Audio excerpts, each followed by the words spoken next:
Look at this, isn't it cute? Hello people of the world, my name is Misam and welcome back to my channel. Welcome if you're here for the first time. I'm a writer, I'm a reader, I'm a science fiction and fantasy junkie, so if you're into that kind of stuff, go ahead and hit subscribe. Today we're going to be talking about A Song of Wraiths and Ruin by Roseanne A. Brown.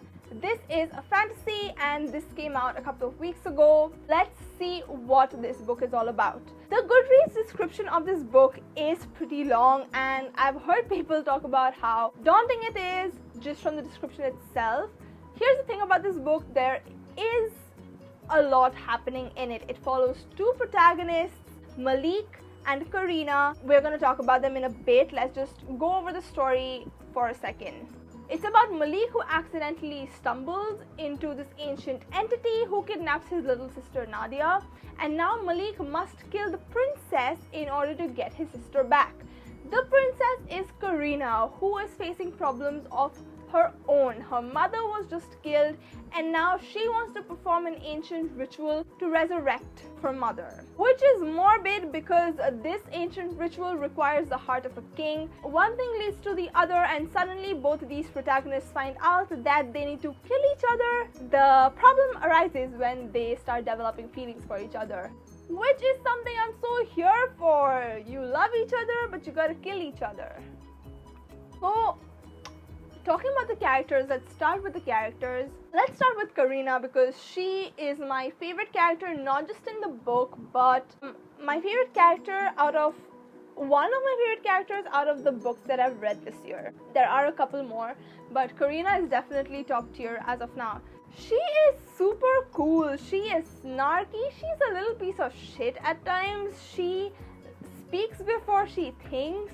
And she is full of energy and full of life and I love it. And even though she kind of fits into that snarky, edgy female YA character trope, it doesn't feel forced because that character serves as both a strength as well as a weakness for her. So I think that dynamic was pretty cool. She just felt really authentic and I found myself really gravitating towards her. Speaking about Malik, he is a baby. He is an actual baby. I'm not kidding. He is so adorable and so pure and I loved how emotional he was and how unafraid of his emotions he was. But he does suffer from anxiety and that's not just dealt with in a very sensitive way in the book. It's also a big part of who he is. It's not just stacked on for like some kind of brownie points. It's there. It's a living, breathing thing which is a part of Malik as much as anything else about him. And I found that representation to be extremely relatable. And every time he had an anxiety attack, it made me root for him and sympathize with him. And every time he overcame obstacles and he was victorious, it made me cheer for him. So I really liked how both the main characters were written.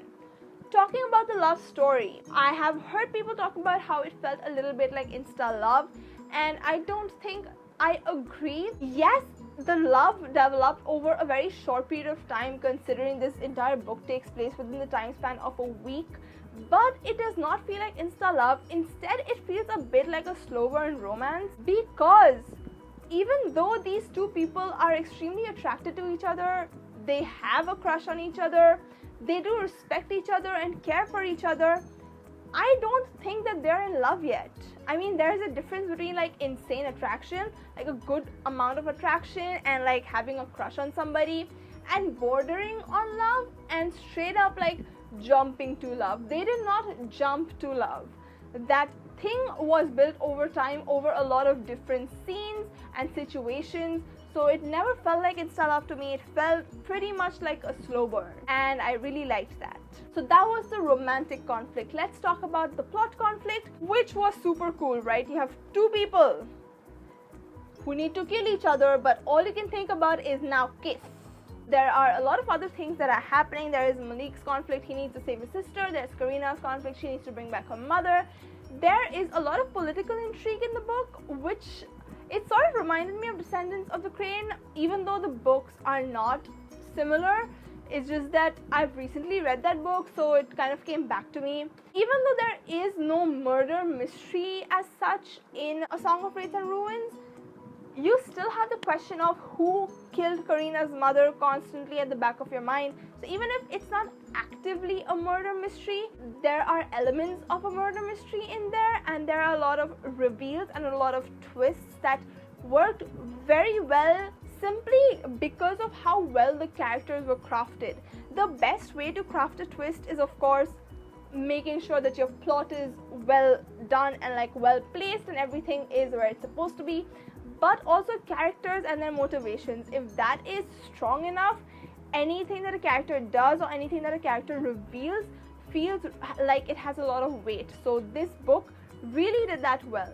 Also in the background, we have this competition which happens every solstasia, where a champion is selected who represents one of the patron deities, and whichever champion wins, it's sort of the age of that patron deity begins from there. More on this when I talk about the lore and world building, but all in all, as you can tell, there are a lot of things happening in the book, lots of plots and subplots, and it never felt like I was being bogged down by it.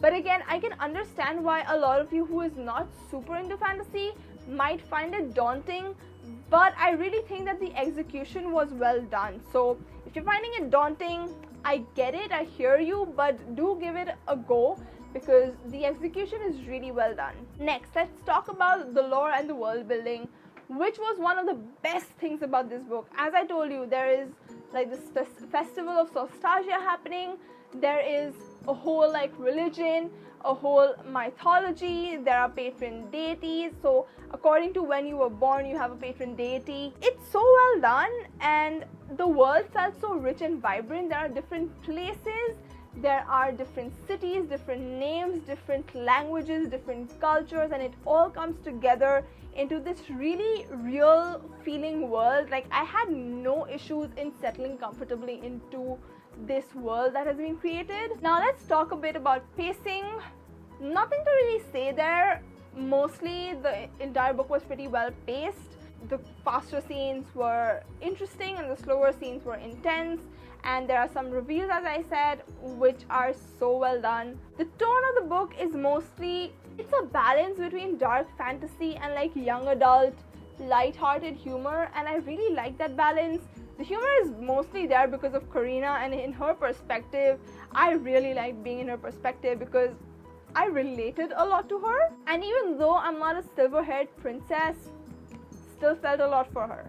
Talking about the themes that are explored in this book, I think there are quite a few. There are themes of, first of all, like the way this book deals with anxiety. There's a trigger warning in the beginning of the book which talks about self-harm. It just felt really authentic. The book also deals with topics of slavery and even colonialism, I think, because like there's this group of people, or rather than this people who has taken over sort of, or has this agreement with another set of people, and it's a very old agreement and it's now harming the inhabitants of that land. So that was there were social and political messages in this book. There was even the theme of sexism in the book because, as I said, Carina was snarky, she was a bit of a rule breaker. She was not your average, like she was not a goody girl character. She was rebellious and loud. So even though she had earned the respect of a lot of people, the moment she slipped up, everybody just started gossiping and borderline slut-shamed her from like what it felt like. And it just shows that like a strong-willed woman who is not fitting your standards, it doesn't take long for people to just forget all the goodwill that has been built to just start shaming her out of nowhere and just start spreading rumors about her, which was a pretty important theme that the book deals with. Talking about the rest of the cast, I know I've only spoken about Malik and Carina, but every single character was so well done. There was Tunde, there was Layla, there was Nadia, who wasn't there for most of the book, but when she was there, every single character has a very strong page presence. Farid, I really liked Farid's character. I really liked the execution of his character. My favorite character was probably Aminata, apart from Carina. Did I get her name right? She was Carina's maid, and even though she was hardly there for like 10 pages, she still made such a huge impact on me. Like that little tiny arc there, it just shows that even the background characters were so well crafted. So this book does a great job with that. I don't think I have anything negative written about this book in my notes except for Tunde and Malik's friendship.